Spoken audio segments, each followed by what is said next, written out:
اللہم صلی علی محمد وعلی آل محمد۔ لے جی اب آپ کی میں پرچیاں شروع کرتا ہوں۔ اکثر کیا 99% چیزوں پہ میری ویڈیوز آ چکی ہوئی ہیں، یہاں پہ میں صرف ورڈک دوں گا اور جو تفصیلی ویڈیو ہے اس کا ریفرنس دے دوں گا، وہ آپ جا کے تسلی سے دیکھیں، کیونکہ اگر ہم ہر سوال پہ تفصیلی بولیں تو پھر تو کئی مہینے تک بیٹھا رہوں تو یہ میں پرچیاں ختم نہیں ہوں گی۔ آپ کو پتا ہے کہ وہ پھر آمد ہونی شروع ہو جاتی ہے، جیسے شاعر کو آمد ہوتی ہے، تو میرا تو ظاہر ہے میرے تو ٹیچنگ کی فیلڈ ہے نا۔ لوگ کہتے ہیں اتنی باتیں کیسے یاد ہے کہ بھئی جو بندہ کام ہی پچھلے 14 سال سے تو یہ دعوت کا کام اور اس سے پہلے بھی 10-12 سال یہی کام کر رہے ہیں، تو میرا تو اوڑھنا بچھونا ہی ہے۔ جیسے ایف ایس سی میں آپ کو پتا ہے نا کہ بعض ٹیچرز ایسے ہوتے ہیں جنہیں نومیریکلز کے آنسر بھی زبانی یاد ہوتے ہیں، اتنی دفعہ انہوں نے بک پڑھائی ہوتی ہے، تو میرا تو کام ہی ہے، پھر میں اپڈیٹ بھی اپنے آپ کو کرتا رہتا ہوں۔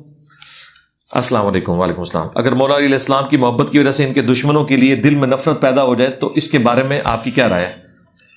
جیسا کہ صحابہ کرام کیوں لکھتے ہیں میرے بھائی؟ 3 بندے ہیں، صحابہ کرام کہاں سے ہو گئے؟ یعنی پاکستان میں 3 بندے کوئی کام کرے تو آپ کیا کہیں گے؟ پاکستانی قوم؟ صحابہ کرام تو حضرت علی کے ساتھ تھے۔ حضرت علی رضی اللہ تعالیٰ عنہ نے ان لوگوں کے اوپر تلوار اٹھائی ہے جنہوں نے خلیفہ وقت کے خلاف بغاوت کی ہے، اگرچہ ان میں چند ایک صحابہ بھی موجود ہیں، لیکن ظاہر ہے کہ ہمیں تو حکم یہ ہے کہ خلیفہ راشد کے جب کوئی خلاف ہو تو آپ نے اس کا ساتھ دینا ہے۔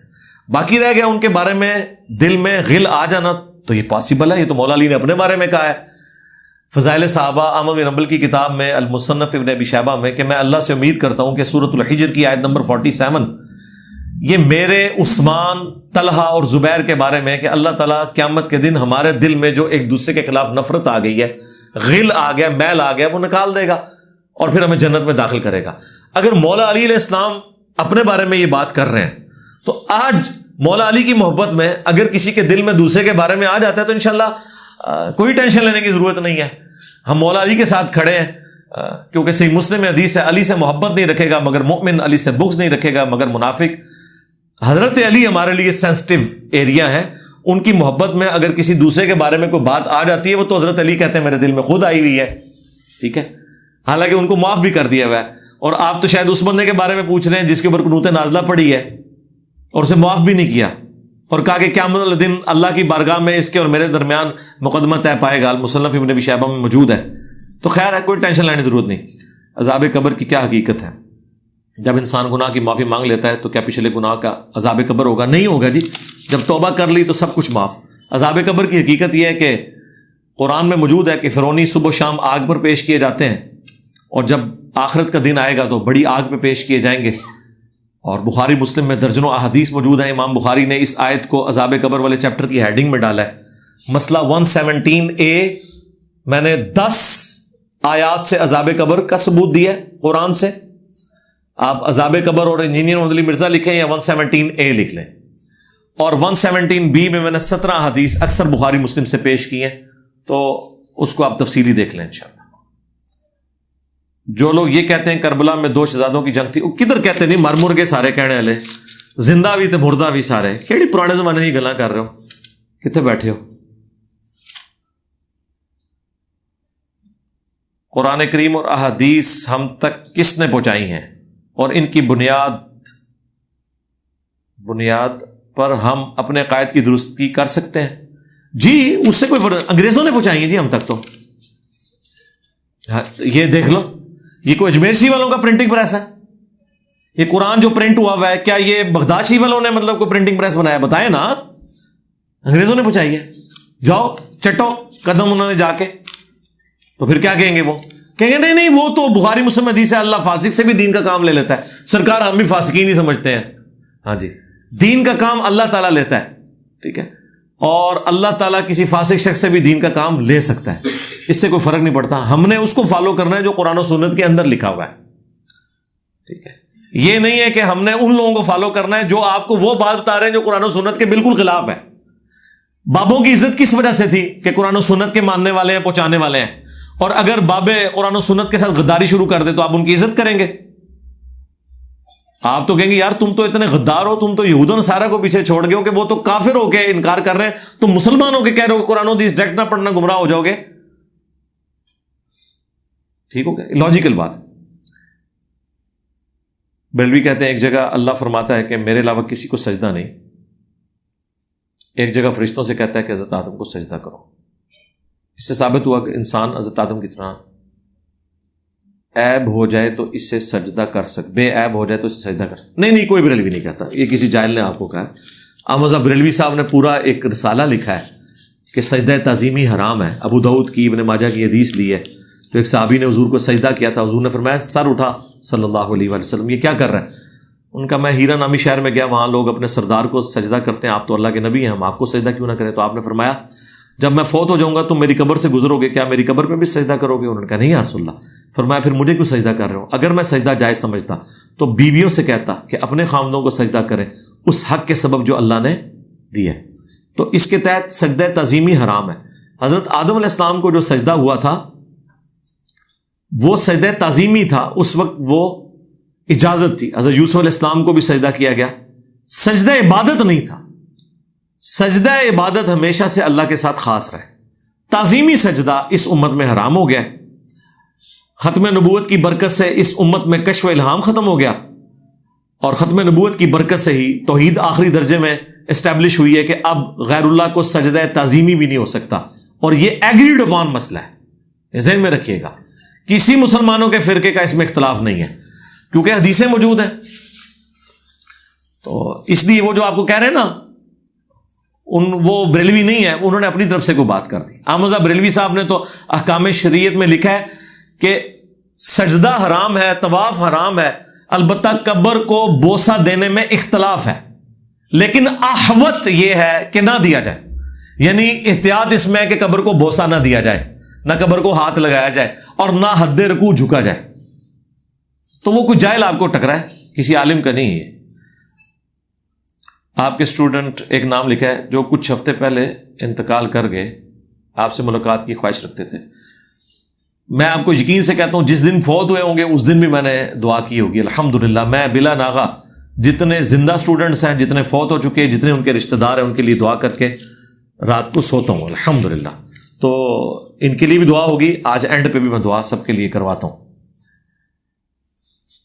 مساجد میں جو ٹوپیاں پڑی ہیں ان میں نماز ہو جاتی ہے اگر ننگے سر ہوں، تو اس کے بارے میں کیا؟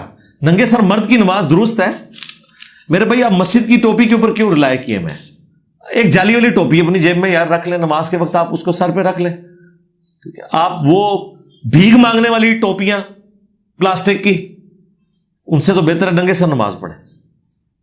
سجدے میں بازوؤں کو کیسا رکھا جائے؟ بخاری مسلم میں حدیث ہے کہ کتے کی طرح آپ نے بازو نہیں بچھانے، بلکہ اس کو زمین سے اٹھا کے رکھنا ہے، اور دونوں طریقے سے سنت ہے، کانوں کی سیدھ میں بھی رکھ سکتے ہیں اور کندھے کی سیدھ میں بھی رکھ سکتے ہیں، لیکن یہ ہاتھ کی انگلیاں جو ہیں یہ آپ کے سر سے آگے نہ جائیں، یعنی جو آپ کی رفع الیدین میں حالت ہوتی ہے نا وہی آپ کی سجدے میں ہاتھوں کی حالت ہوگی۔ یوں بھی کر سکتے ہیں، یوں بھی کر سکتے ہیں، باقی نماز کا میرا پریکٹیکل دیکھ لیں۔ بخاری مسلم میں حدیث ہے کہ میرے رب نے مجھے حکم دیا کہ 7 اعضاء کے اوپر سجدہ کیا جائے۔ پھر نبی علیہ السلام نے فرمایا 2 ہاتھ، 2 گھٹنے، 4، 2 پاؤں پنجوں سمیت، 6، اور پھر نبی علیہ السلام نے ناک کی طرف اشارہ کیا اور فرمایا ماتھا، یعنی ماتھا اور ناک یہ اکٹھا ایک ہڈی میں شامل ہے۔ یہ 7 اعضاء ہیں جن پہ آپ نے کرنا ہے۔ اس میں اگر کوئی وقتی طور پر کوئی عضو اٹھ جائے زمین سے تو نماز نہیں، کہتے ہیں وہ پاؤں اٹھ گئے تو نماز ٹوٹ جاتی ہے۔ ان سے پوچھیں کہ اگر پاؤں اٹھنے سے نماز ٹوٹ جاتی ہے پھر تو کوئی شخص سجدے میں ہاتھ بھی اٹھا لے کھجانے کے لیے تو نماز اس کی بھی ٹوٹ جانی چاہیے، کیونکہ ایک ہی حدیث میں 7 اعضاء کا حکم ہے نا، پاؤں میں کیوں سارا آپ نے دین گھسا دیا ہوا ہے؟ تو اگر اٹھ گئے دوبارہ رکھ لیں، اس میں کون سا ایسا مسئلہ ہے؟ نماز تو ہو جائے گی۔ نماز باجماعت میں مقتدیوں کو کس طرح کھڑا ہونا چاہیے؟ پاؤں سے پاؤں ملا کر کھڑے ہوں، ایڑیوں کو سیدھ میں کریں، پنجوں کو سیدھ میں نہیں کر سکتے کیونکہ پاؤں چھوٹے بڑے ہوتے ہیں، ایڑیاں سیدھ میں ہوں گی۔ اور صحیح بخاری میں 725 نمبر حدیث ہے کہ پاؤں سے پاؤں ملا دیا جاتا تھا۔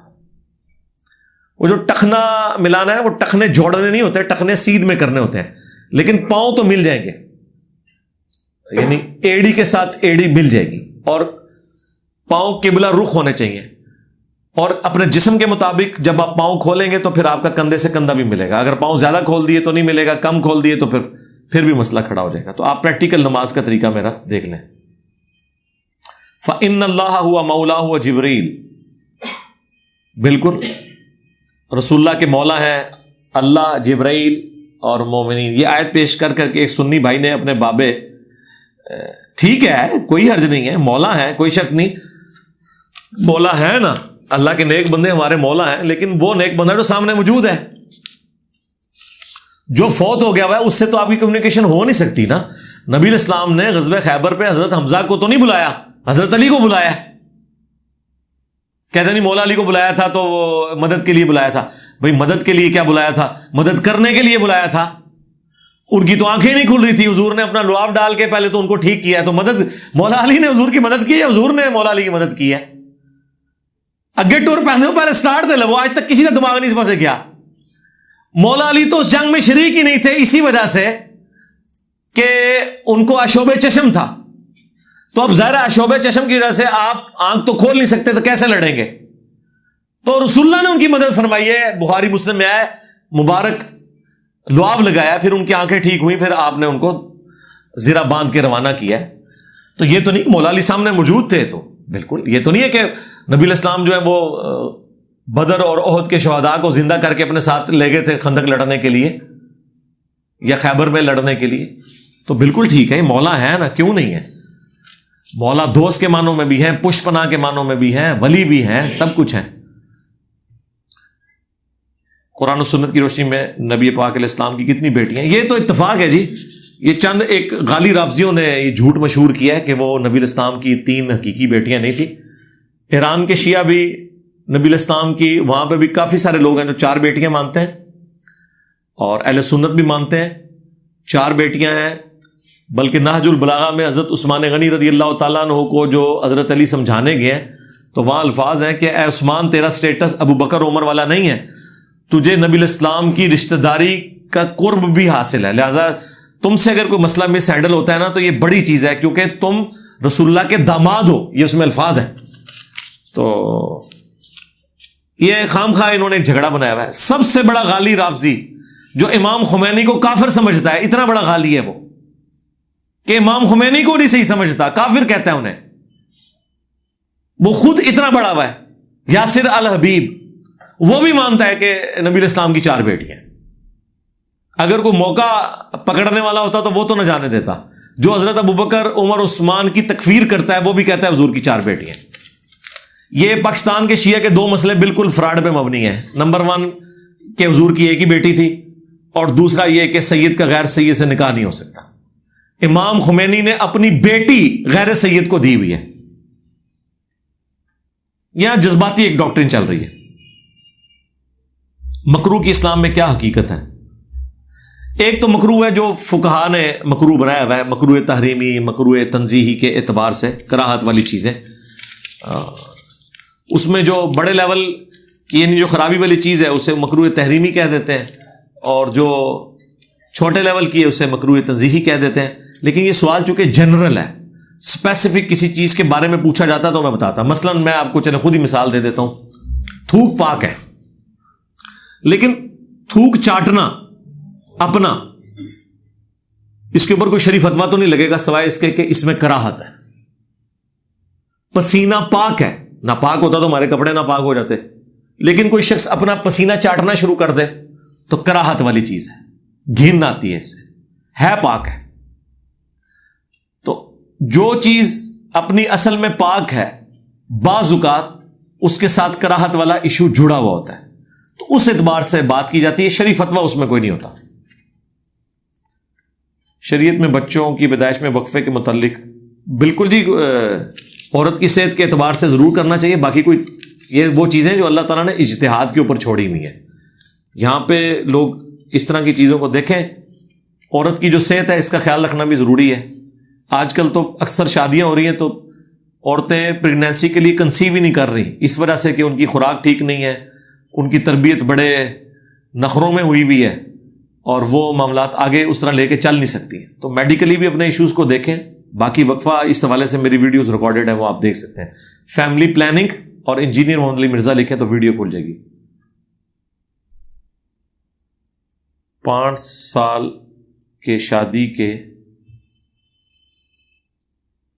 بھائی کے 5 بچے ہیں، وقفہ کرنا چاہتا ہے، کیا وہ میں نے اس میں بتا دیا، وہ آپ دیکھ لیں وقفہ جس طریقے سے۔ پرائز بانڈ خرید و فروخت کیسی ہے؟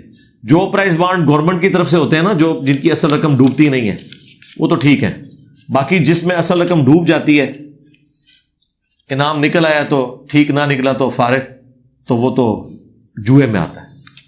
دوسرے والا جوئے میں اس لیے نہیں آئے گا کہ اس میں اصل رقم اپنی جگہ رہتی ہے اور گورنمنٹ فنڈ ریزنگ کے لیے معاملہ کرتی ہے، وہ پوری ایک سائنس ہے۔ پرائز بانڈ آپ لکھیں اور میرا نام لکھیں تو وہ ویڈیو کھل جائے گی، وہ انعام کیسے دے رہے ہوتے ہیں، اس میں سے صرف فنڈ ریزنگ کے لیے وہ یہ کرتے ہیں۔ اگر آپ 1000 روپے کا بانڈ خریدتے ہیں، آپ کا نہیں بھی نکلتا، آپ جا کے توڑوا سکتے ہیں، آپ کو 1000 روپے مل جائیں گے۔ تو چونکہ پیسہ اس میں ڈوبتا نہیں ہے، لہذا یہ جوئے کی کیٹیگری میں فال نہیں کرے گا۔ اسلامی تعلیمات کے علاوہ نظام خلافت کی جد و جہد کیوں نہیں کرتے؟ ہمارے علاوہ خلافت کے نظام کی کوئی جد و جہد کر رہے تو مجھے بتا دیں، ٹھیک ہے؟ اور میں سیدھا ہی ہو جاؤں گا تواڈے نال۔ 20 لاکھ بنانے نال خلافت آ جاندی ہے؟ میری یوٹیوب پہ آپ ویڈیو دیکھ لیں، پاکستان میں نظام خلافت اور انجینئر محمد علی مرزا، جہاد کے اوپر بات کرنے سے دنیا میں تبدیلی آتی ہے۔ دنیا میں تبدیلی یہ ہے کہ مسلمان قرآن و سنت کے ساتھ جڑیں۔ اگر ہمارے پلیٹ فارم کے سوا آپ کے پاس کوئی پلیٹ فارم ایسا ہے کہ جس میں لوگ قرآن و سنت سے جڑیں، ہمیں بھی بتائیں، ہم اس کو بند کر کے وہاں چلے جاتے ہیں۔ رائیونڈ چلا جاؤں کہ جنہوں نے قرآن و سنت کو چھوڑ کر فضائل مال کے ساتھ امت کو جوڑ دیا، نعرہ لگایا کہ اللہ کے احکامات کو نبی الاسلام کے طریقوں پہ پورا کرنا ہے، اور فضائل مال پکڑا دی۔ کراچی چلا جاؤں، ملتان شریف چلا جاؤں، تو آپ پلیٹ فارم، یہی پلیٹ فارم ہے جو لوگوں کو خلافت کے نظام کی طرف لے کے جا رہا ہے۔ خلافت قائم ہوگی مسلمانوں پہ۔ جو مسلمان نہ توحید میں ٹھیک، نہ نماز پڑھیں، تو پہلے مسلمان تو ہو، پھر خلافت بھی ہو جائے گی۔ ایک بچہ ابھی ایمبریونک سٹیج پہ، اور آپ پوچھ رہے ہیں کس یونیورسٹی میں داخلہ کروایا جائے، تو اللہ دے بندوں پہلے کلیئر تو ہو جائے کہ یہ ہونا بھی ہے بچہ کہ نہیں ہوئے گا، اس کے بعد جو بڑا آئے گا پھر دیکھا جائے گا۔ ہاں، اسی کی تیاری ہو رہی ہے۔ سیدہ فاطمہ کی موت طبی ہے یہ شہادت، یہ جھوٹ ہے جی، شہادت والی بات بالکل جھوٹ ہے۔ اس پہ میری ویڈیو دیکھ لیں، فاطمہ کا قاتل کون۔ اگر آدم علیہ السلام ہمارے باپ ہیں اور اما حوا ہماری ماں ہے، تو پھر ان کے بچوں کی آپس میں شادی کیسے جائز تھی؟ یار یہ آپ اس ٹینشن میں کیوں پڑ جاتے ہیں؟ یہ مختلف لوگوں نے جواب دیے اس میں کہ اس وقت شرعی حکم ذرا ڈیفرنٹ تھا، جوڑے ہوتے تھے، بعض کہتے ہیں آسمان سے نازل ہوئے۔ دین وٹ یار، اس کو آپ اتنا یاد رکھیں کہ اگلی امتوں میں 2 سگی بہنوں سے اکٹھی شادی جائز تھی۔ حضرت یوسف علیہ السلام کی جو والدہ تھیں اور باقی بھائیوں کی جو والدہ تھیں، وہ دونوں آپس میں بہنیں تھیں، اور بیک وقت دونوں حضرت یعقوب علیہ السلام کے عقد میں تھی، لیکن اس امت میں تو منع ہے۔ تو یہ شرعی احکامات ہے، اس میں آپ کی ٹینشن لینے کی کیا ضرورت ہے بہن بھائی؟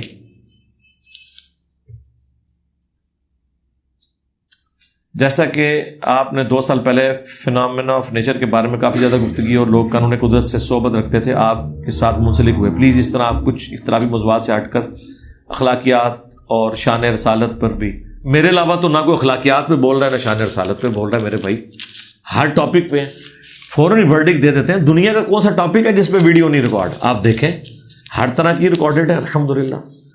درود شریف پہ میری ویڈیوز ہیں، مجھے ذرا درود شریف پہ کسی کا لیکچر دکھانا ہے جس میں 50 سوالات کے جوابات دیے ہوں کسی نے درود شریف کے اوپر، جو درود شریف پڑھتے بھی ہیں ان سے بھی دکھا دیں۔ صبح شام کے اذکار کون کون سے پڑھنے والے، کس عالم دین کا لیکچر ہے؟ فرض نماز کے بعد کے اذکار کون سے ہیں؟ نماز کا پریکٹیکل طریقہ اور اس کی ایک ایک تفصیلات دنیا کے ہر ٹاپک میں۔ یہ جو آپ کہہ رہے ہیں ہدایہ وکٹری چینل ہمارے ایک بھائی نے بنایا ہے، درجنوں ویڈیوز انہوں نے اپلوڈ کر دی ہیں سائنٹیفک فیکٹس کے اوپر الحمدللہ۔ ایک دکاندار نقد رقم دیتا ہے، مثال کے طور 12 لاکھ کسی شخص کو، اور اس کے کھاتے میں 15 لاکھ کی بوریاں ڈال دیتا ہے، کیا اوپر والی رقم سود میں شمار ہوگی؟ یہ کو پوچھنے والی بات ہے۔ ہاں، اگر وہ قسطوں پہ کر رہا ہے نا، اور وہ جو بوریاں ہیں اس نے ادھار پر اٹھائی ہیں، اور بیچنے والا اور خریدنے والا اس پہ راضی ہے کہ میں یہ پیسے بعد میں ادا کروں گا لیکن 15 لاکھ دوں گا، ظاہر ہے وہ اس کو بینیفٹ تو دے گا نا، منی اگینسٹ گڈس، وہ پیسے کے بدلے پیسے نہیں لے رہا، گڈس کے اگینسٹ پیسے لے رہا ہے، پھر تو درست ہوگا،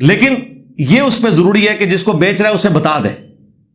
اور وہ ظاہر ایسے ہی ہوتا ہے. یہ آپ جنرل سوال اس طرح نہ لکھیں, ایسا نہیں ہوتا جس طرح آپ کہہ رہے ہیں. ایسے وہ لکھ بھی دے گا, اس کے لکھنے پہ اس نے مان لینا. آپ کیا سمجھتے ہیں 1 روپیہ نہیں کو اتنے دینا. ایک مسیح بھائی کو کیا جواب دیں اگر وہ پوچھے کہ آپ مسلمان حضرت عیسیٰ علیہ السلام کو حیا سمجھتے ہو, نبی علیہ السلام کو نہیں, تو حضرت عیسیٰ کا کلمہ کیوں نہیں پڑھتے؟ اس کا جواب یہ ہے میرے بھائی کہ حضرت عیسیٰ علیہ السلام اس دنیا میں تو حیات میں نہیں ہے. اگر ہیں تو بتائیں کہاں پہ ہیں وہ. قرب قیامت میں آئیں گے تو اس کے بارے میں بھی ہماری کتابیں ہمیں بتا رہی ہیں کہ بخاری مسلم میں حدیث ہے, امام تم میں سے ہوگا, صلیب کو وہ توڑ دیں گے, خنزیر کو قتل کر دیں گے, جزیہ موقوف کر دیں گے, اور مسلم شریف میں الفاظ ہیں راوی کے, تمہیں اللہ کی کتاب اور تمہارے نبی کی سنت کے مطابق چلائیں گے. تو وہ امتی کی حیثیت سے آئیں گے. حضرت عیسیٰ علیہ السلام کا پیریڈ ختم ہو چکا ہے نبی علیہ السلام کے آنے کے بعد, اور قرآن میں موجود ہے کہ انہوں نے آخری پیغمبر کی بشارت دی تھی, اور یہی الفاظ تورات اور انجیل جو کمبائنڈ فارم میں انجیل مقدس کے نام سے چھپی ہوئی ہیں, اس میں جو انجیل والا پورشن ہے اس میں موجود ہے.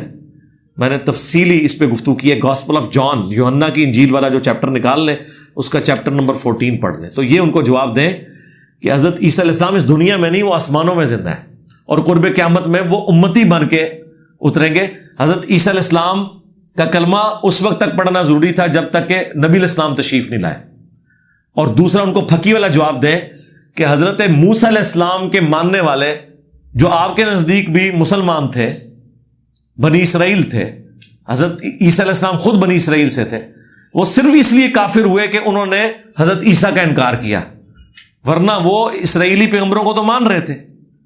تو آپ لوگ اس لیے کافر ہو گئے کہ جو کام یہودیوں نے کیا تھا وہی تم نے کیا, کہ تم نے عیسیٰ علیہ السلام کے بعد آنے والے پیغمبر کا انکار کر دیا. روزانہ کی بنیاد پر نمازوں کو جمع کرنا خلاف سنت ہے جی, حرام تو نہیں ہے, خلاف سنت ہے. نبی علیہ السلام کا عمومی طریقہ یہی ہے کہ نماز اول وقت میں پڑھی جائے, سوائے گرمیوں میں ظہر کو لیٹ کر کے پڑھنا اور عشاء کو لیٹ کر کے پڑھنا, اور 5 نمازیں الگ اوقات میں پڑھی جائیں. البتہ اگر کوئی نمازیں جمع کر لے تو یہ جواز موجود ہے. نمازوں کو جمع کرنا, میری ویڈیو آپ دیکھ لیں. روزانہ کی بنیاد پہ بھی نمازیں اگر آپ نے جمع کرنی ہے تو جو سب کے نزدیک جائز بنتی ہے وہ یہ ہے کہ آپ ظہر آخری وقت میں اور عصر اول وقت میں جمع سوری کر لیں. مثلا آج کل جو ظہر کا وقت ہے وہ آلموسٹ 3:12 تک رہتا ہے.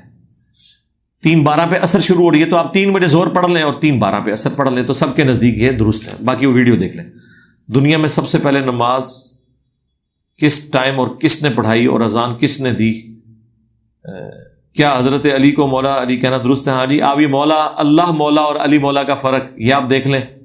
اور دنیا میں سب سے پہلے نماز کس نے قائم کی؟ یقینا حضرت آدم علیہ السلام نے کی. ان سے پہلے تو کوئی یعنی اس طرح کا انسان نہیں تھا جسے اللہ نے خلیفہ بنایا ہو. بخاری مسلم میں موجود ہے سب سے پہلے جو گھر تعمیر کیا گیا وہ مکہ والا ہے, اور اس کے بعد یروشلم میں مسجد اقصی بنی. 40 سال کا وقفہ ہے ان کے درمیان.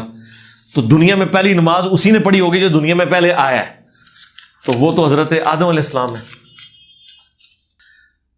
قرآن میں پردے کا حکم ہے, حج اور عمرے کے دوران عورتیں پردہ کیوں نہیں کرتی؟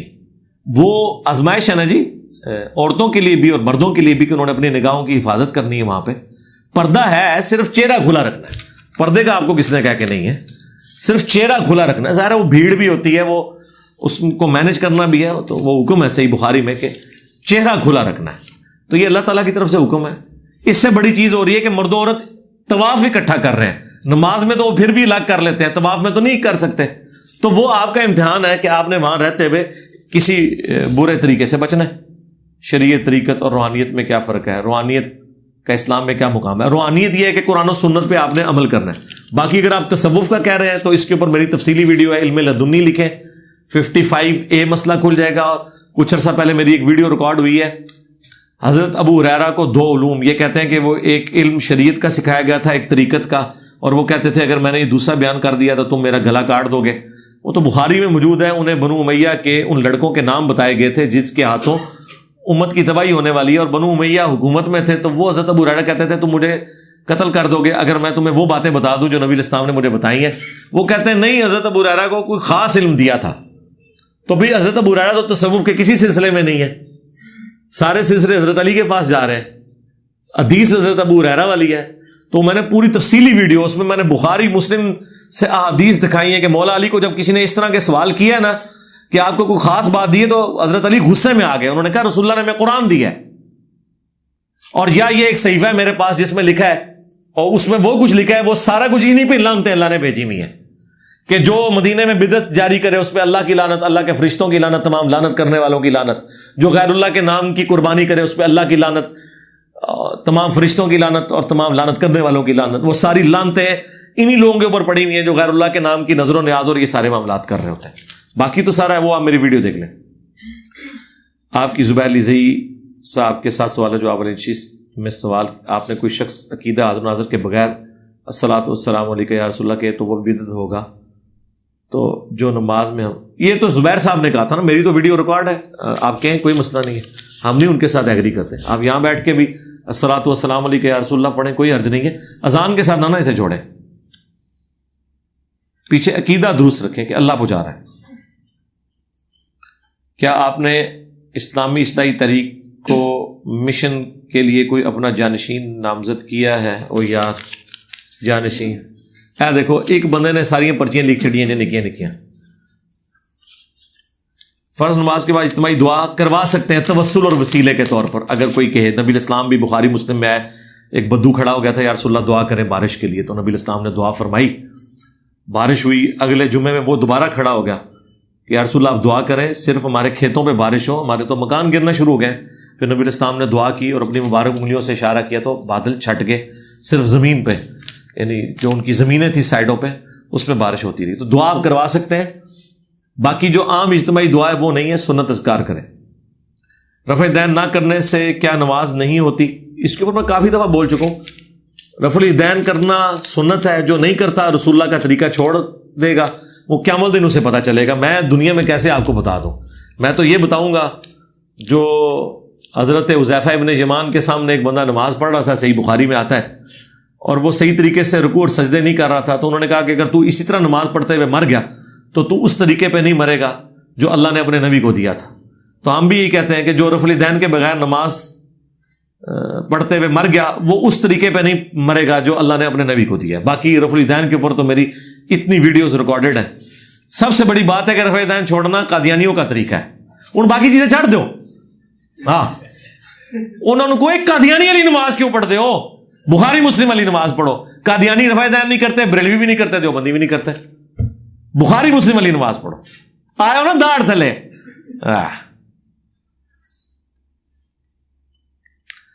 دجال کی فتنہ سے بچنے کے لیے کیا فرمایا ہے؟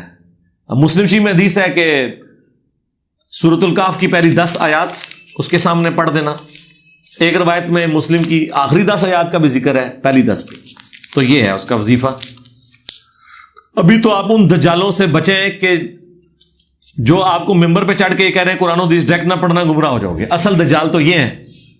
ہاں، انہوں نے تو آپ کو اس دجال سے بچنا ہی نہیں دینا، یہ تو اس کے ایجنٹ بیٹھے ہوئے ہیں یہاں پہ، ان سے بچیں. حلالہ کا ٹھیک طریقہ، کوئی حلالہ کا ٹھیک اور غلط طریقہ نہیں. حلالہ ہے ہی حرامہ. اگر ایک ہی ٹائم میں 3 طلاقیں دے دی جائیں بس ٹھیک ہے، پھر ٹینٹ تک کھیڈو، کچھ نہیں ہو سکتا. 3 طلاقیں مطلب بات یہ ہے کہ ایک بندہ شادی کرنے نکلا ہے، اس نے نکاح اور طلاق کے مسائل نہیں سیکھتے. مسلم شریف میں حدیث ہے عبداللہ بن عمر نے حالت حیض میں اپنی بیوی کو طلاق دی، نبی علیہ السلام نے فرمایا رجوع کرو، یہ تو منع ہے. تو بعد میں پوچھا گیا کہ وہ آپ نے جو طلاق دی تھی جو دینا حرام تھا تو کیا رسول اللہ نے اسے شمار کیا تھا؟ انہوں نے کہا شمار ہو گئی تھی وہ، لیکن میں نے رجوع کیا، وہ طلاق میری ایک ہو گئی تھی کاؤنٹ، حالانکہ دینا حرام. 3 طلاق کے اوپر میری ویڈیو دیکھ لیں آپ. آپ کے ہاں کافی تاجر افراد بھی آتے ہیں.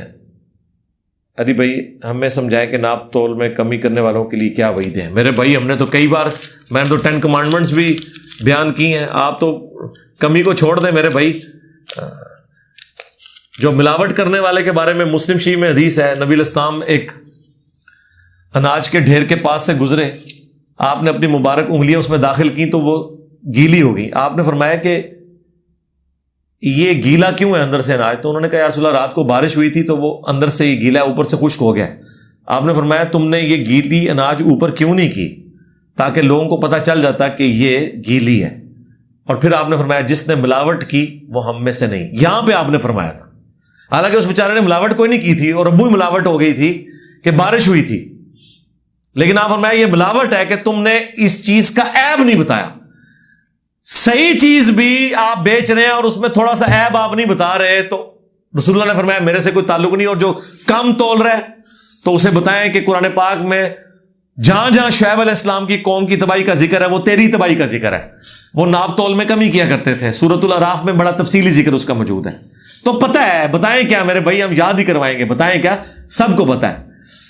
ان کو اس طرح پتہ ہے کہ یہ جب خود سودا لینے جاتے ہیں اور ان کو کوئی کم تول کے دے تو یہ لے لیتے ہیں کہ خیر ہے کوئی فرق نہیں پڑتا. تو اس کا مطلب ہے انہیں پتہ ہے کہ یہ کیا کر رہے ہیں. وَأَنْتُمْ تَعْلَمُونَ. آپ ایک انجینئر تھے، اور تھے نہیں ہو ہیں. کون سی اسلامی شخصیات یا اصلاحی تحریک آپ کو مدانے کارزار میں؟ کوئی بھی نہیں جی، کوئی بھی نہیں لے کے آیا. یہ آپ کے علماء بے دین نے جو گمراہیاں پھیلائی تھی نا، ان سے نفرت نے مجھے مجبور کیا ہے کہ میں لوگوں کو بتاؤں کہ یہ اللہ کے نبی کا دین نہیں ہے. ان کی کوئی کنٹریبیوشن اس حوالے سے نہیں. اذان سے قبل دروشی پڑھنا سنت نبی قبل تو نہیں ہے، بعد میں سنت ہے. وہ مسلم کی حدیث ہے کہ جو اذان کا جواب دے اس کے بعد دروشی پڑھے اور الوسیلہ والی دعا مانگے تو میری شفاعت اس کے لیے حلال ہو جائے گی. اذان سے پہلے کوئی درود نہیں، بعد میں ہے، وہ بھی اذان اور اس کے درمیان وقفہ کریں.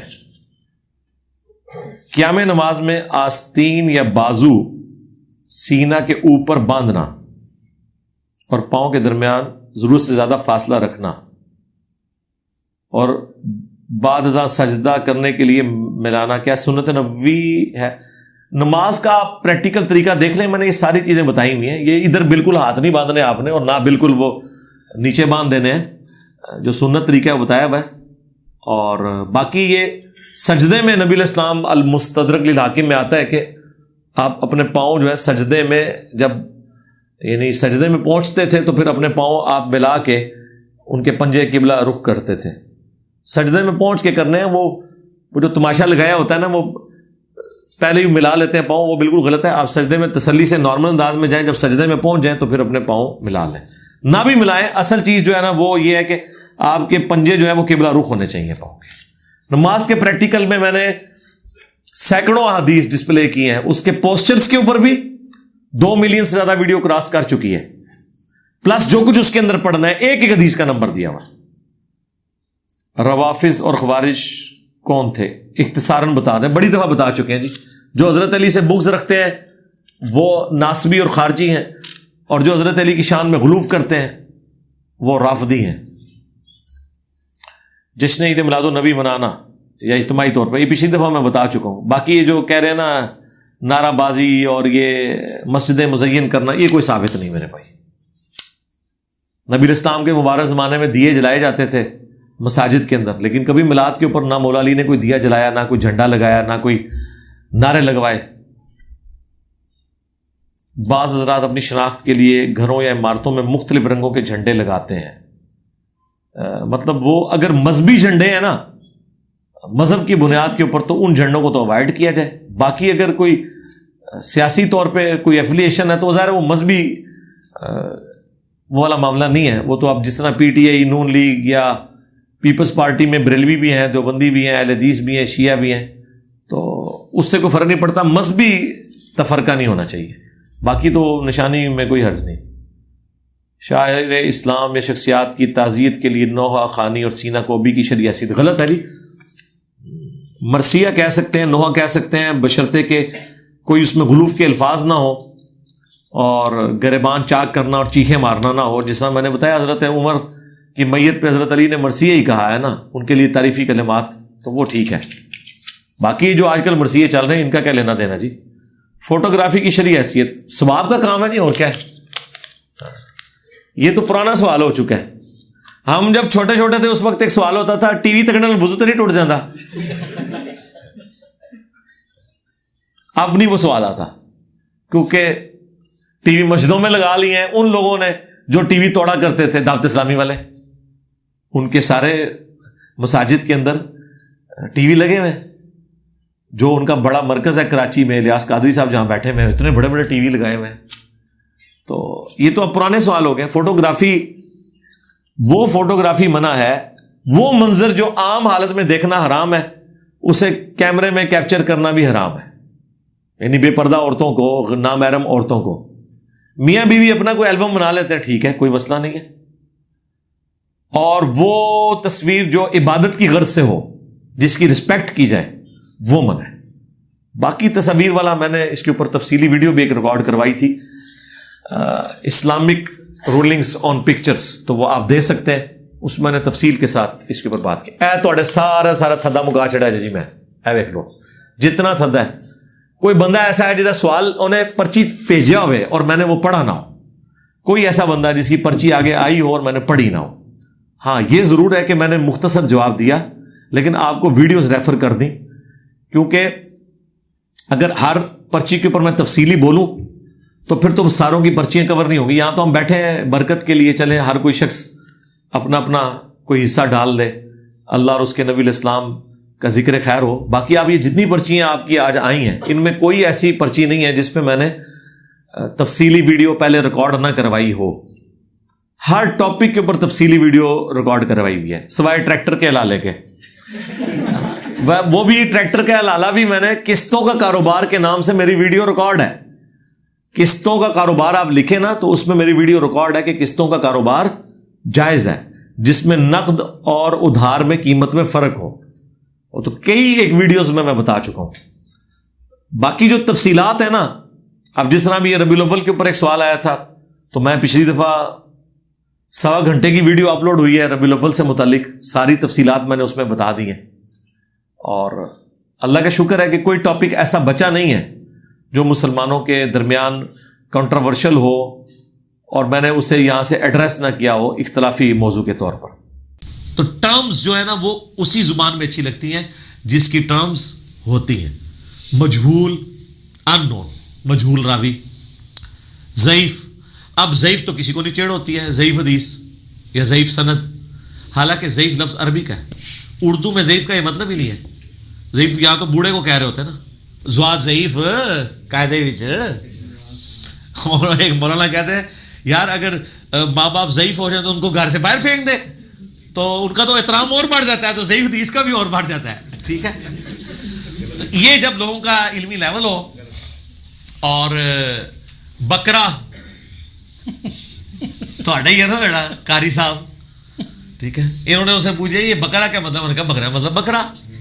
اب اس کو کیا پتا کہ عربی والا بکرا جڑا وہ کاف نال ہوتا ہے 2 نقطوں والی، وہ گائے کو کہتے ہیں. اردو والا کاف کش والا ہوتا ہے، اور کاف کلرک والا ہوتا ہے، اور کاف نہیں کہتی ہے نہیں دوسرا کش والا کاف علماء سو والا. ٹھیک ہے نا، بس کچھ کوڈ ورڈز میں بھی باتیں ہونی چاہیے، پھر سخت باتیں ہو جائیں گی. نیکسٹ کوشچن ہے جی، اگر بیوی مذاق میں شوہر کی بات نہ مانے تو کیا اسے بھی نافرمانی سمجھا جائے گا؟ اگر خاوند اسے مذاق ہی سمجھ رہا ہے تو پھر تو نافرمانی نہیں ہوگی. لیکن بیوی خام خواہ اسے مذاق سمجھتی آ رہی ہے اور خاوند اور لیا ہے سیریس، پھر تو گناہ ہی ہوئے گا نا. ٹھیک ہے، تو کئی یونیورسل الفاظ ہیں جو استعمال ہو رہے ہوتے ہیں. تو آپ میری ویڈیوز کوئی بہت پرانی ویڈیوز ہونا تو ان میں الفاظ کو زیادہ بھی استعمال ہو جائیں، پھر بھی آپ کو سمجھ آئے گا. اب تو کئی سالوں سے جو ہماری ایچ ڈی ریکارڈنگز میں جتنی باتیں ہیں، میں انٹینشنلی بولتے وقت یہ خیال کر رہا ہوتا ہوں کہ میں کہیں ایسا لفظ نہ بول جاؤں جس سے پوری کی پوری گفتگو کا رخ بدل جائے. ٹھیک ہے، لیکن مزہ پنجابی میں آتا ہے، کیا کریں، وہ ٹیسٹ بولنے میں بھی. ٹھیک ہے نا، اب میں یہ جو کہتا ہوں کام چک کے رکھو، ٹھیک ہے، آپ اس کو جتنا مرضی اردو میں کہتے ہیں کام اٹھا کر رکھیں. چک کے رکھو تو اٹھا کے رکھو میں بڑا فرق ہے سر. اچھا، آپ حیران ہوں گے کہ ہمارے ملک میں میکینیکل کے ڈپلومے اردو میں بھی ہو رہے ہیں. ان میں انہوں نے باقاعدہ ان جو مشینوں کے نام جو ہے نا وہ اردو میں ٹرانسلیٹ کیے ہوئے ہیں. وہ آپ پڑھیں تو آپ کی ہنسی نہیں رکے گی، کیونکہ اصطلاح تو اسی زبان میں رہنی چاہیے نا. اصطلاح کو آپ بدل دیں گے تو پھر انگلش اور عربی اتنی ورسٹائل زبانیں ہیں کہ ان کے ایک لفظ کو بعض اوقات ٹرانسلیٹ کرنے کے لیے ایک جملے کی ضرورت پڑتی ہے. یہ ذہن میں رکھیے گا. مثلا وہ ہماری ایک مشین ہے، اسے شیپر مشین کہتے ہیں. شیپر مشین ایسی ہوتی ہے جس میں آپ جاب کو فکس کر دیتے ہیں اور اس کے اوپر ٹول جو ہے نا ٹو اینڈ فرو یوں موو کرتا ہے اور اس سے مٹیریل ریموو کرتا ہے، شیپ دیتا ہے. تو اس کا انہوں نے اردو میں ترجمہ کیا ہوا ہے آگے پیچھے پھسلن. اس کی بجائے آپ شیپر کو اردو میں لکھتے ہیں. جیسے آپ گلاس اردو کا لفظ ہے، انگلش کا لفظ ہے، اردو کا بھی لفظ ہے، آیا انگلش سے اردو میں. باقی یہ کہنا کہ حمزاد جو ہے وہ باہر پھرتا رہتا ہے بدرو بن کے، نہیں اس طرح نہیں ہے، اس طرح کچھ بھی نہیں ہوتا. اور یہ جو روحوں کے ساتھ ملاقاتیں کرا رہے ہوتے ہیں سب شیاطین والا کام ہے. ٹھیک ہو گیا؟ اس طریقے سے کوئی کچھ نہیں کر سکتا. اگر کوئی کہتا ہے وہ کر سکتا ہے تو سر اگر کوئی ڈاکٹر مر جائے نا، اس کا جب حمزاد آئے نا تو اس سے کوئی ڈاکٹری کا سوال کرے، کوئی نہیں آئے گا انہوں. کیونکہ علم جو ہے نا وہ آپ سیکھنے سے ہی آتا ہے. حمزاد آپ کو واقعہ تو آپ کی زندگی کا کوئی بتا سکتا ہے، پاسٹ میں ہوا مستقبل کا نہیں، لیکن علم نہیں سیکھ سکتے کہ جناب میں اگر 4 آرڈر ڈفرینشیل ایکویشن سالو کر سکنا تو میرا حمزاد بھی کر لے گا. نہیں، جو تک انہیں وہ سیکھی نہیں ہے میتھمیٹکس وہ نہیں کر سکتا. ٹھیک ہو گیا؟ باقی یہ جو کہتے ہیں حاضر کر لیتے ہیں، یہ کر لیتے ہیں، وہ کر لیتے ہیں، مرنے کے بعد بھٹکتی رہتی ہیں روحیں، سب ہندوانہ عقیدے ہیں جو مسلمانوں کے اندر یعنی آپ سمجھے شیطان نے داخل کرتی ہیں. ان کی کوئی اثر نہیں ہے. ٹھیک ہو گیا جی؟ حمزاد اگر ہر وقت ساتھ رہتا ہے تو وہ کیا سیکھ نہیں سکتا اس طرح سے؟ جو کوئی علم انسان یونیورسٹی کا اسٹوڈنٹ ہے تو اگر سیکھنا چاہے نا، اچھا سر ایک ہی کلاس میں ٹیچر پڑھاتا ہے 50 اسٹوڈنٹ ہیں، 10 فیل ہو جاتے ہیں. کیوں فیل ہوتے ہیں؟ انہوں نے سیکھا نہیں نا ہوتا. وہ ٹرسٹ لے گا تو سیکھے گا نا. سیکھ جائے تو سر میرے ساتھ جو حمزاد ہے سب سے پہلے تو وہ ایک بار کہہ دینا نہ میں وہابی نہ میں بابی، میں ہوں مسلم علمی کتابی. نہیں سیکھ رہا نا وہ، شاید سیکھ گیا ہو سکتا ہے، مجھے نہیں پتا سیکھا یا نہیں سیکھا، ہو سکتا ہے سیکھ گیا ہو، یہ چانس ہے. اور اللہ کا شکر ہے کہ ہمارے علماء کو انگریزی نہیں آتی اور گوروں کو اردو نہیں آتی، ورنہ یہ کو 2-4 مسلمان بھی ہو رہے ہیں یہ بھی چھوڑ دیتے ہیں کہ یار یہ کس قسم کا ریلیجن ہے. رونا دھونا ایکٹنگ کرنا یہ کوئی دلیل نہیں. یہ ایکٹر ہے، میں آپ کو بتاؤں ایکٹنگ کے ساتھ بھی رو رہے ہوتے ہیں. میرا یوٹیوب بھی ہے پہ کلپ ہے رونے والی شکل بنانا. وہ ایک باپا جانی ہے نا، وہ کہتے ہیں اگر رونا نہ آئے تو رونے جیسی شکل ہی بنا لیں کہ اچھے لوگوں کی نقل اتارنے پہ ہی ہوتا ہے اللہ کو آپ پہ ترس آ جائے. تو بھی اکثر لوگ پوچھتے ہیں کہ فلاں بندہ ایسے ایسے کر رہا ہوتا ہے، آنسو ایک نہیں ہوتا اور رو رہے ہوتے ہیں، وہ رونے والی شکل بنائی ہوتی ہے. سر یہ بھی ایک مت ہے، ایک ڈاکٹرین ہے جس کے اوپر وہ چل رہے ہوتے ہیں. اور رو بھی کوئی پڑے اس سے کیا فرق پڑتا ہے؟ مجھے بتائیں ایک بندہ اگر رو رو کے کہے کہ 2 × 2 5 ہوتے ہیں، آپ اس کے آنسو پوچھتے ہیں کہ ٹھیک ہے یار آج کے بعد 5 ہی ہوتے ہیں، بتائیں مجھے. تو آپ رو رو کے کہانیاں میں سنائیں، ہم کہیں قرآن یہ نہیں مانتا، آپ کہتے ہیں قرآن کیوں پیش کرتے ہو؟ رونے سے، کرتب دکھانے سے، الوژن کرنے سے کوئی کچھ نہیں ہوگا.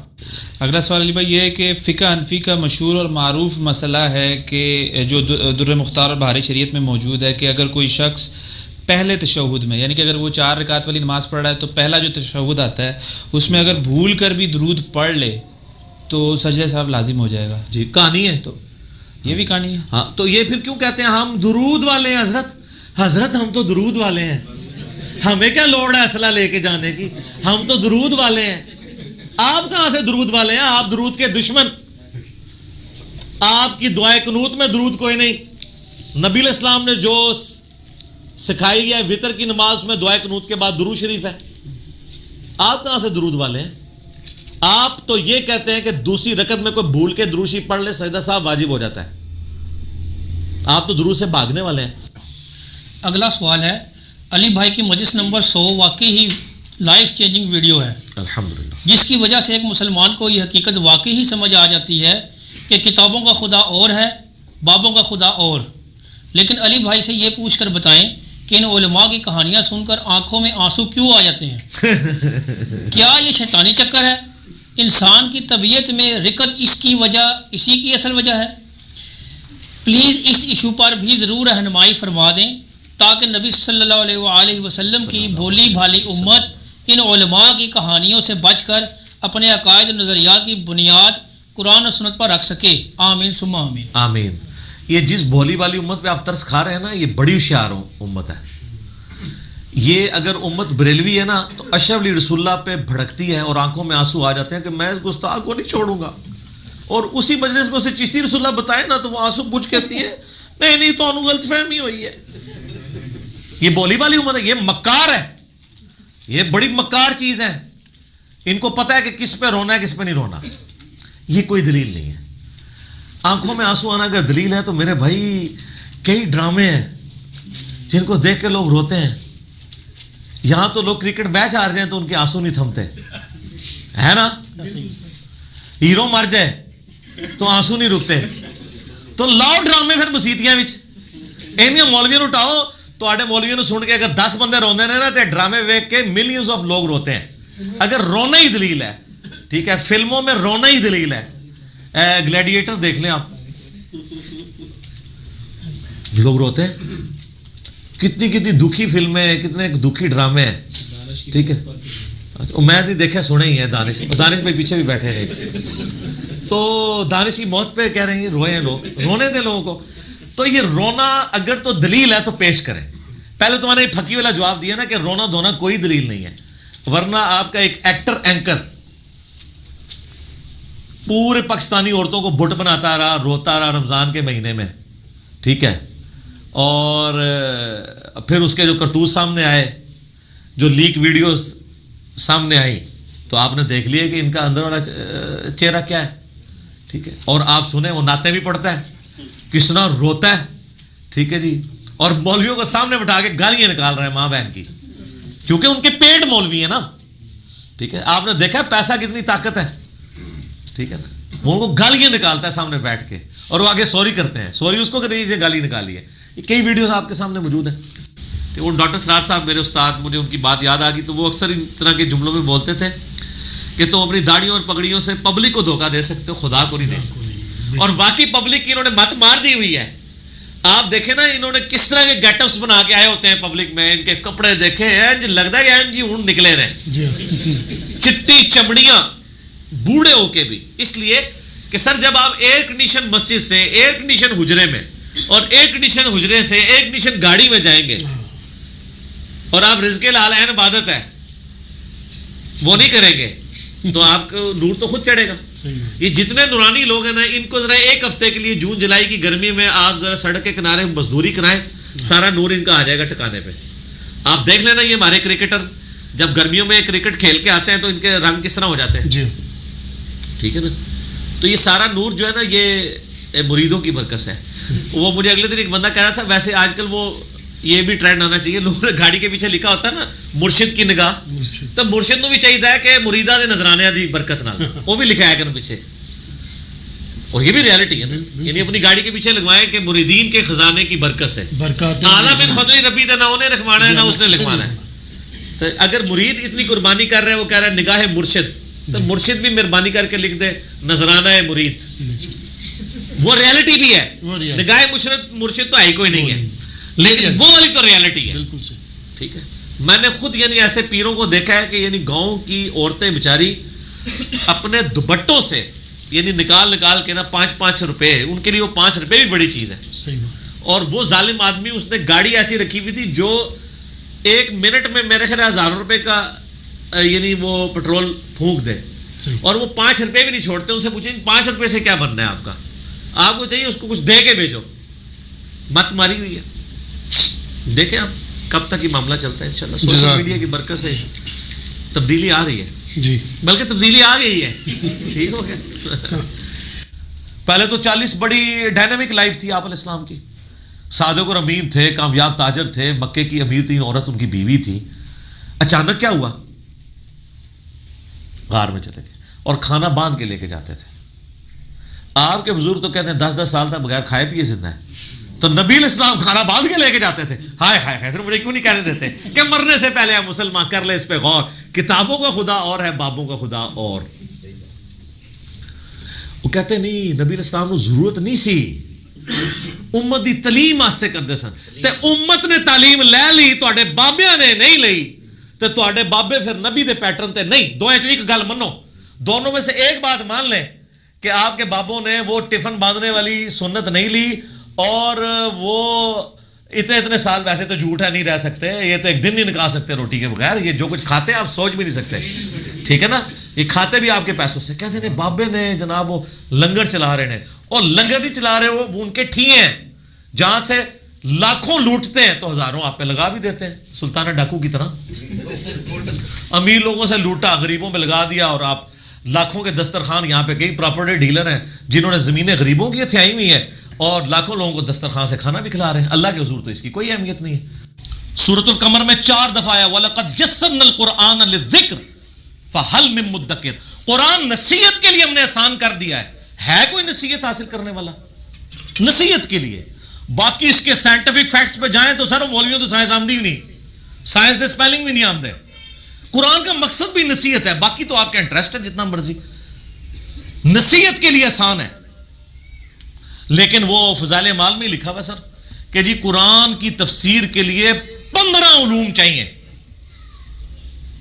یہ آپ کو دور کر رہے ہیں قرآن سے غیر محسوس طریقے. اور انہوں نے کہا کہ جی 14 کے تو نام گنوائے, انہوں نے کہا 14 تو آپ حاصل کر لیں گے, 15واں جو ہے وحبی ہے. وحبی کہتے ہیں جو گاڈ گفٹڈ ہو, وہ خاص لوگوں کو ہی ملتا ہے, تاکہ آپ 14 حاصل بھی کریں, کہیں گے 15واں تو کوئی نہیں نا, وہ تو وحبی ہے. وحبی نہیں وحبی. کتنی دشمنی اس پہ تر رہا یہ کہ پھر باقاعدہ ایک خواب لکھا کہ امام احمد, یہ فضائل اعمال میں سر لکھا ہوا ہے کہ امام احمد بن حنبل رحمۃ اللہ علیہ نے خواب میں اللہ کی زیارت کی. جھوٹ. بازید بستامی کے بارے میں کشف المحجوب میں لکھا ہے کہ انہوں نے اللہ کی زیارت کی ڈائریکٹ, اور تذکرۃ الاولیاء میں لکھا ہے معراج کی رات انہوں نے بھی معراج کی اور اللہ کو ڈائریکٹ دیکھا. ادھر تھوڑی شرم آئی, انہوں نے ایک سٹیپ نیچے لے آئے, خواب میں دیکھا. سر یہ خواب والا پیکج موسیٰ علیہ السلام کو آفر کیوں نہیں ہوا تھا؟ سورۃ الاعراف کی آیت نمبر 143 ہے, حضرت موسیٰ علیہ السلام اللہ کے لاڈلے ترین 5 پیغمبروں میں سے ہیں, اولو العزم پیغمبروں میں سے ایک. کہہ رہے ہیں یا اللہ تجھے دیکھنا چاہتا ہوں. اللہ نے فرمایا تو نہیں مجھے دیکھ سکتا, بلکہ پہاڑ کی طرف دیکھ, اگر یہ قائم رہا تو سمجھ لینا تو بھی دیکھ سکتا ہے. اور وہ جل کر راکھ ہو گیا پہاڑ, اور موسیٰ علیہ السلام انڈائریکٹلی اس کے ایفیکٹ کی وجہ سے بے ہوش ہو گئے. لن ترانی, تو مجھے نہیں دیکھ سکتا.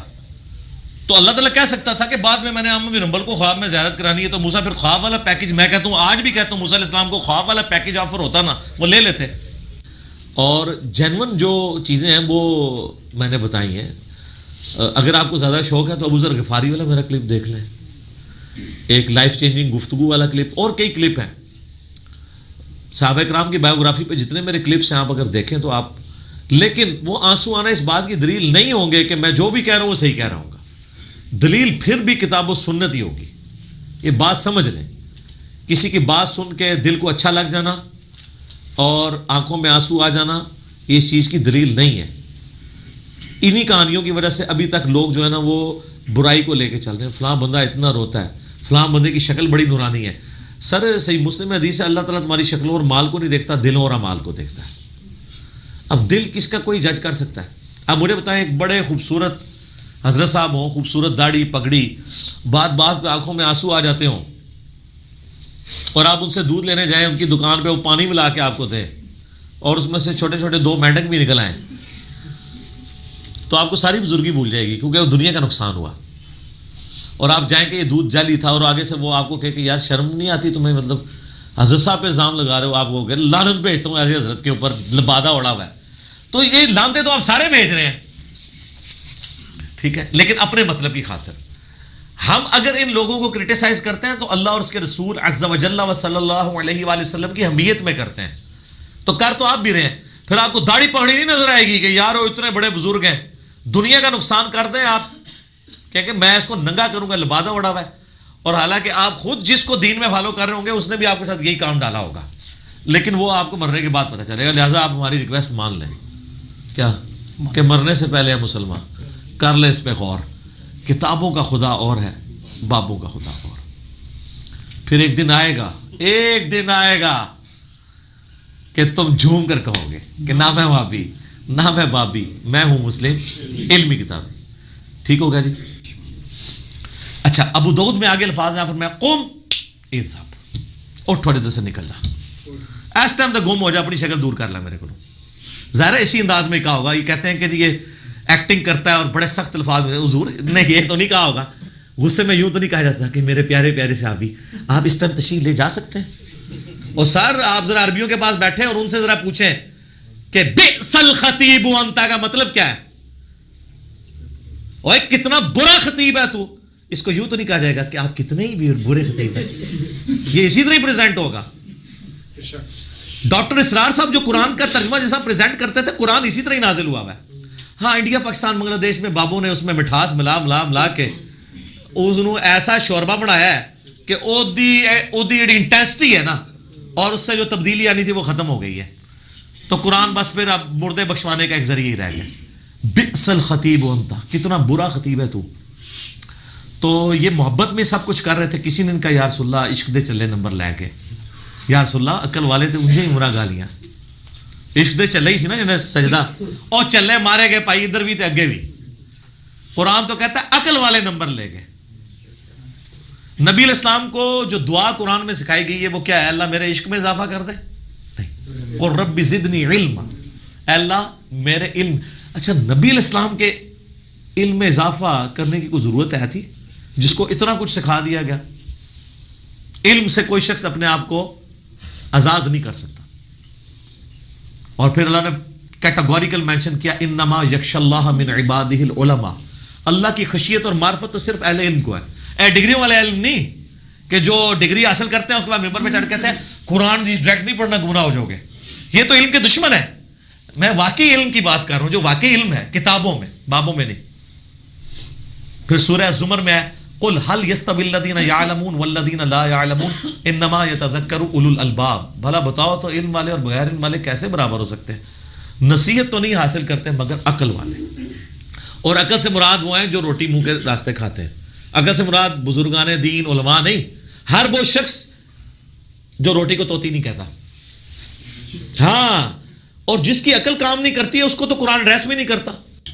آخری کوشچن علی بھائی, عموماً نوجوانوں کی جانب سے اکثر یہ سوال کیا جاتا ہے کہ کیا رخصتی سے پہلے یا میاں بیوی کے ازدواجی تعلق اسٹیبلش ہونے سے قبل ولیمہ کیا جا سکتا ہے؟ مزید یہ بھی بتا دیں کہ کیا شادی اور ولیمہ دونوں کی ایکٹیویٹیز کو کمبائنڈ کر کے صرف اور صرف ایک ہی سیریمنی پر اکتفا کیا جا سکتا ہے, یا پھر دونوں کا انتظام الگ الگ کر کے لوگوں کو کھانا کھلانا ضروری ہوگا؟ ذرا تفصیلی جواب عنایت فرما دیں. تفصیلی جواب تو میں نہیں دے سکتا, موٹی موٹی بات کرتا ہوں کہ ہماری دعا ہے کہ آپ کی شادی ہو جائے بس. اتنے لمبے پلان کریں گے تو پھر شادی ہو بیٹھی. یہ حقیقت بات ہے کہ ہمارے سب کانٹیننٹ میں شادی کی ایکٹیویٹی کو بہت مشکل کرتی ہے, اور ماں باپ بھی اپنی شادیاں ان کی ہوئی ہوتی ہیں 18-20 سال کی عمر میں, بچے 30 سال کے ہو جاتے ہیں تو وہ کر کے ہماری شادی کا تو کہتے ہیں کیڑی جلدی ہے. اب بچہ یہ جرت کر کے تو پوچھ نہیں سکتا کہ ابا جی آپ کی شادی تو ہوئی ہے 20 سال کی عمر میں اور اماں کی شادی ہوئی تھی 16 سال کی عمر میں, اور مجھے آپ 30 سال کی عمر میں کہہ رہے ہیں ارے کیڑی جلدی ہے. ٹھیک ہے, لیکن اس کو بدتمیزی تصور کر لیں گے. دنیا میں آپ سچی بات کسی بھی فورم پہ کریں اس کو بدتمیزی تصور کیا جاتا ہے. اس لیے عربی میں محاورہ ہے الحق مر, حق کڑوا ہوتا ہے. اسی کو انگلش میں کہا جاتا ہے ٹروتھ از آلویز بیٹر, کڑوا ہوتا ہے. یہ حقیقت بات ہے. ٹھیک ہے, اور یہاں آپ کسی کو کہیں وہ کہتے ہیں جی آپ نے نام ہی بڑا مختصر لیا ہے, کتنے القابات لگا کے دمیں لگا کے وہ نام بھی اتنے وہ مطلب خوشو خضو سے لے رہے ہوتے ہیں کہ پتہ کہ آگے بس دروشی پڑھنا ہی رہ گیا. یقین کرو ٹھیک ہے نا, ہمارے شیخ الہند, ہمارے جو ہے وہ مفتی اعظم ہند, ہمارے مفتی اعظم پاکستان, جو فلاں حضرت کے خلیفہ, ان کے جو خلیفہ تھے وہ ان کے خلیفہ کے وہ خلیفہ تھے, ان کی وہ یہ بھی تھی. وہ بندہ کہندا یار خدا نہ ہے اپنا شجرہ نسب اپنے کول رکھو, اللہ دے بندے ہو اس تو چنگا سی تانوں کوئی شجرہ نسب کو خلفائے راشدین دا یاد ہوندا, وہ پتہ ہی نہیں ہوندا. ٹھیک ہو گیا.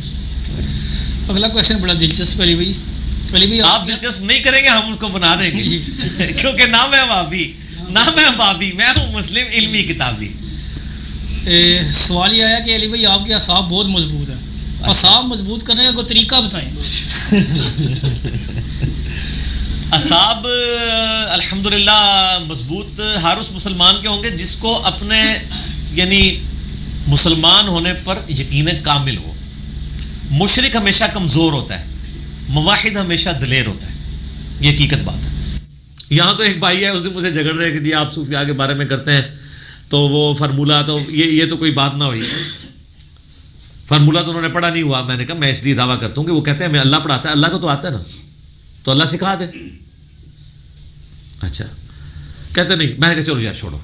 جس طرح حضرت ابراہیم علیہ السلام کو وہ نمرود نے کہا تھا نا میں بھی زندہ کرتا ہوں مارتا ہوں, ایک قیدی کو چھوڑ دیا, تو پھر انہوں نے ویل لیفٹ کیا. حالانکہ وہ بھی کہانی کرائی سی نمرود نے.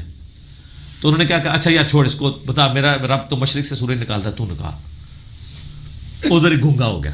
تو میں نے کہا چھوڑ دے اس کو. آپ کے جو حضرت صاحب کشف جانتے ہیں نا, مجھے نماز جو ہے نا ترجمے کے ساتھ سناتے ہیں, کہتے نہیں آتی. تو میں کہ پھر میں کس چیز کا بزرگ بنا, نماز بھی ترجمے نہ نہیں آتی, اور ترجمے سے اور تجوید سے سنا دے. کہتے نہیں یہ نہیں سنا سکتے, یہ فیلڈ ہی کچھ اور ہے. میں نے کہا نماز ہی نہیں ہے, پھر یہی تو ہم کہتے ہیں پھر یہ دین تصوف ہے, دین اسلام نہیں ہے. اگر نبی علیہ السلام, ابھی تو میں نے گرین اور بلو کارڈ کا تو ذکر ہی نہیں کیا, وہ تو نا جو نماز روزانہ پڑھنی ہوتی ہے. ورنہ تو میں کہا صبح شام کے آپ وہ 27 اذکار سنائیں, فرض نماز کے بعد کے 17 اذکار سنائیں ترجمے سے. اس سے بڑی بات میں کہتا ہوں یہ میں کارڈ ان کے سامنے رکھوں نا, یہ تجوید کے ساتھ ان کے بزرگ پڑھ کے بتا دیں, نہیں پڑھ سکتے. بیٹے انہوں نے یاد کی ہوئی ہیں, وہ کدھر پڑھ سکتے ہیں اس کو. تو جو بندہ کہتا ہے میں نبی علیہ السلام کے قدموں تک پہنچا ہوا ہوں, اچھا کہتے ہیں جو نبی کے رنگ میں ڈھل جاتا ہے نا, ہر چیز نبی والی اس کے اوپر آ جاتی ہے. اور وہ آتی کیا ہے, وہ داڑھی پگڑی مسواک اور شلوار ٹخنوں سے اوپر کرنا. تو نبی کی جو زبان ہے عربی جس میں وہ آپ کو دین سکھا کے گئے ہیں, وہ کیوں نہیں آپ کو آتی. میں نہیں کہتا آپ ترجمے سے کرتے, ریسائٹ تو کرنی ہے جس میں بیسک نماز آپ, وہ نہیں آتی تو کہانیاں کراتے ہیں. تو وہ درجہ احسان یہ ہے کہ آپ نے خضوع کے ساتھ اللہ کی عبادات کرنی ہے. اسلام ڈیٹم لیول کی چیز ہے, سب سے بنیادی چیز ہے کہ جو بھی کلمے کی گواہی دیتا ہے, نماز پڑھ لیتا ہے اور فرائض پورے کرتا ہے, ہم اسے مسلم کہیں گے. ٹھیک ہے جی, یہ سموسوں کا وقفہ ہے. سموسوں کا وقفہ کتنے رہ گئے؟ 3 سوال. 2 منٹ یار رک جائے, 3 سوال ہو لینے دو. ٹھیک ہے میرے اللہ ہو انہوں دیو تسی سموسے. سموسا ہاتھ کار وال تے دل یار وال, ٹھیک ہو گیا جی. تے ہاتھ نہ سموسا کھائیو, خوشو نہ سموسے بھی نہ وڑ جانا, لیکن تک کے بھی کھانا کدھر کوئی اور شے نہ ہوئے. دوسرا یہ ہمارے جو ڈرائیورز ہیں نا, ایک مہربانی کیا کریں, چونکہ میں ریگولر سفر پہ رہتا ہوں پنڈی اسلام آباد کے جہلم سے, یہ رات کو 11-12 بجے گاڑی بند کرتے ہیں, اور صبح فجر کی نماز تو اللہ کے فضل سے بہت کم لوگ ہی پڑھتے ہیں. اذانوں سے پہلے یہ اٹھ کے نا جا کے اڈے میں سب سے آگے اپنی گاڑی لگاتے ہیں تاکہ صبح پہلی گاڑی میری نکلے. تو 3-4 گھنٹے کی نیند ہوتی ہے ان کی. اب جب پہلی گاڑی کی بندہ لے کے نکلے گا تو راستے میں کیا ہوگا. ہاں آپ باہر کے ملکوں میں ایون سعودی عرب چلے جائیں, اس میں درج ہوتا ہے کہ آپ نے گاڑی کب پارک کی تھی اور آپ کب نکالی ہے. تو میں جب عمرے پہ گیا 2014 میں, تو انہوں نے ہمارے ڈرائیور کو نیچے اتار لیا. اس نے کہا کہ جی تم تو ڈرائیور, وہ کہتا ہے میں بالکل فریش ہوں. انہوں نے کہا فریش چھڈ, تیرے آورس پورے ہو چکے ہیں, تو رستے ٹھوکے گا جا کے کدھرے. انہوں نے ڈرائیور کو وہاں ٹھہرایا اور خود ڈرائیور دیا روڈ لائنر چلانے کے لیے. ٹھیک ہے, تبدیلی ادھر آئی ہوئی ہے سر, ادھر نہیں آئی ہوئی. تو یہاں پہ وہ اونگ رہے ہوتے ہیں. میں تھوڑا وہمی بندہ ہوں, میں چاہے پیچھے آخری سیٹ پہ بیٹھا ہوں, فرنٹ پہ تو ویسے ہی دیکھ رہا ہوتا ہوں اور باتوں میں لگا کے رکھتا ہوں ڈرائیور کو. پیچھے سے میں شیشے میں دیکھ رہا ہوتا ہوں, وہ جو شیشہ انہوں نے لگایا ہوتا ہے نا فرنٹ, جو ڈرائیور کے پیچھے شیشے جو بالکل پہلی سیٹ پہ عورتوں کو تاڑنے کے لیے, وہ والا شیشہ. ہاں جی, اگر آپ اس میں دیکھیں نا تو ڈرائیور آپ کو صحیح نظر آتا ہے طریقے سے ایسے کر کے. عورتیں نظر آئیں گی, عورتیں اس کو نظر آ رہی ہوں گی کہ وہ ریفلیکٹ ہو کے. اس میں اگر آپ نظر رکھیں نا تو آپ کو پتہ چل جائے گا کہ کئی ڈرائیور فجر کے وقت جو نکلتے ہیں نا وہ اونگرے ہوتے ہیں, وہ اللہ توکلی گاڑی چل رہی ہوتی ہے. میں نے کئی بار ڈرائیوروں کو ٹوکا ہے. میں نے کہا بھائی سائڈ پہ لگاؤ گاڑی, تسلی سے چائے پیو, ہمیں کوئی جلدی نہیں ہے, ہم آدھا گھنٹہ لیٹ دفتر پہنچ جائیں گے, لیکن اگر پہنچے ہی نا یا پہنچے تو جو ہے وہ ٹانگ توڑوا بیٹھے اور 6 مہینے کے لیے بیڈ پہ چلے گئے, پھر تو سر یہ اپنا احساس اپنے اندر پیدا کریں. اسی طریقے سے اگر ڈرائیور مرد و عورت کو مکس کرنے کی کوشش کرے کہ جی وہ بچا لیتے ہیں کہ جی بچی ہے جی تہاڈی, وہ بڑھے تو بڑے خطرناک ہوندے نے, بچی ہے تہاڈی جی بٹھا لو جی. جوانوں زیادہ جوان ہوندے نے اس طرح کے کمے چو نہیں. عورتوں کے لیے سیٹ مخصوص ہے, یہ چلان ہو سکتا ہے جو ڈرائیور کے پیچھے والی 4 سیٹیں ہیں اس میں وہ مرد نہیں بٹھا سکتا. ایون اگر اس کو خالی بھی سیٹ لے کے جانی پڑے گی وہ لے کے جائے گا, مرد کے ساتھ عورت نہیں بٹھا سکتا. تو میں تو شور ڈال دیتا ہوں کہ بھائی گاڑی نہیں چلنے دوں گا, شکایت لگاؤں گا تیری. اوہ مولوی صاحب تسی تے جان چھڑو نا, میں کہ بھائی ہوں میں بہ گیا وہاں.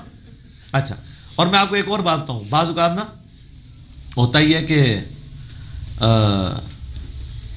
سیٹیں بڑی خراب ہوتی ہیں, تو میں تو اب بیٹھتا ہوں نا تو میں شور مچاتا ہوں. میں کہوں ابھی تو میں بیٹھ گیا ہوں, میں اس لیے شور مچا رہا ہوں کہ اگلی دفعہ میں نے چیک کرنا ہے ٹھیک کرائی ہے کہ نہیں. اگر میں بھی نہیں بولوں گا کہ چلو یار میرا تو سفر گزر گیا, لیکن آنے والے کے لیے آپ سوچیں, تو سر آپ دیکھیں کتنی تبدیلی آتی ہے. تو ایک دفعہ میں پنڈی جا رہا تھا, تو راستے میں نا اسی طریقے سے ڈرائیور کو اونگ آئی, سامنے میاں بیوی اور 3 بچے بٹھائے ہوئے تھے, وہ ٹھوکنے لگا تھا. میں نے کہا اوہ ایسے کیا, تو بچت ہوگی اللہ کے فضل سے. جو لوگ بعد میں آئے ہیں ان میں سے اگر کسی کی کوئی پرچی ہے تو مجھے بھیج دے, اگر لکھی ہوئی ہے اس نے. تو زبانی کلامی تو سوال کرنے کی اجازت نہیں ہے, وہ تو پھر ایک پنڈورا باکس کھل جائے گا. ایک کو حق دیں گے تو 250 بندوں کو حق دینا پڑے گا. بہتر یہ ہے کہ سب سے حق لے لیا جائے اور پرچیوں تک بات رکھی جائے. اگر کسی کے پاس کوئی پرچی لکھی ہوئی ہے, کوئی بعد میں آیا ہے اور اس نے پرچی لکھی تھی اور میرے تک نہیں پہنچی ہے, تو وہ بے شک بھیج دے, ادروائز پھر میں دعا کروا دیتا ہوں. ٹھیک ہے جی. اللہم انی اسألک بانک انت اللہ لا الہ الا انت الاحد الصمد الذی لم یلد ولم یولد ولم یکن له کفوا احد والہکم الہ واحد لا الہ الا هو الرحمن الرحیم الف لام میم اللہ لا الہ الا هو الحی القیوم اللہم صلی علی محمد وعلی آل محمد اللہم ربنا آتنا فی الدنیا حسنہ وفی الآخرۃ حسنۃ وقنا عذاب النار ربنا آتنا من لدنک رحمہ وہیئ لنا من امرنا رشدا اللہم احسن عاقبتنا فی الامور کلہا واجرنا من خزی الدنیا وعذاب الآخرہ رب ارحمہما کما ربیانی صغیرا ربنا هب لنا من ازواجنا وذریاتنا قرۃ اعین وجعلنا للمتقین اماما اللہم اغفر لحینا ومیتنا وشاہدنا وغائبنا وصغیرنا وکبیرنا وذکرنا وانثانا اللہم من احییتہ منا فاحیہ علی الاسلام ومن توفیتہ منا فتوفہ علی الایمان. اے اللہ, جن جن بھلائیوں کا سوال تیرے محبوب صلی اللہ علیہ وآلہ وسلم نے تجھ سے کیا, ہمارے حق میں, ہمارے ماں باپ کے حق میں, پوری امت کے حق میں قبول و منظور فرما. اور جن جن چیزوں کے شر سے تیرے محبوب علیہ السلام نے تیری پناہ طلب کی, ہمیں, ہمارے ماں باپ کو, پوری امت کو ان چیزوں کے شر سے, ہمارے بیوی بچوں کو ان چیزوں کے شر سے اپنی پناہ عطا فرما. اے اللہ, ملک پاکستان کی خیر فرما, خصوصاً جو سیلاب زدگان ہیں ان کے ساتھ عافیت والا معاملہ فرما. انڈیا میں, کشمیر میں, چائنا میں, فلسطین میں, یمن میں, عراق میں, شام میں, افغانستان میں, جہاں کے بھی مسلمان کس پرسی کی زندگی گزار رہے ہیں, اللہ غیب سے ان کی عزت آبرو جان و مال کی حفاظت فرما. حاضرین کے دلوں میں جو جو نیک اور جائز دعائیں ہیں قبول فرما. حاضرین کے جو چھوٹے بڑے رشتہ دار فوت ہو چکے تمام کی مغفرت فرما. اے اللہ, پوری دنیا میں جہاں کے بھی مسلمان ہیں, جنوں میں سے یا انسانوں میں سے, تمام مسلمانوں کی تمام نیک دلی جائز دعاؤں کو اپنی بارگاہ میں قبول منظور فرما. سبحان ربک رب العزت عما یصفون وسلام علی المرسلین والحمد للہ رب العالمین. صلی اللہ علی النبی الکریم وعلی آلہ واصحابہ اجمعین الی یوم الدین. آمین.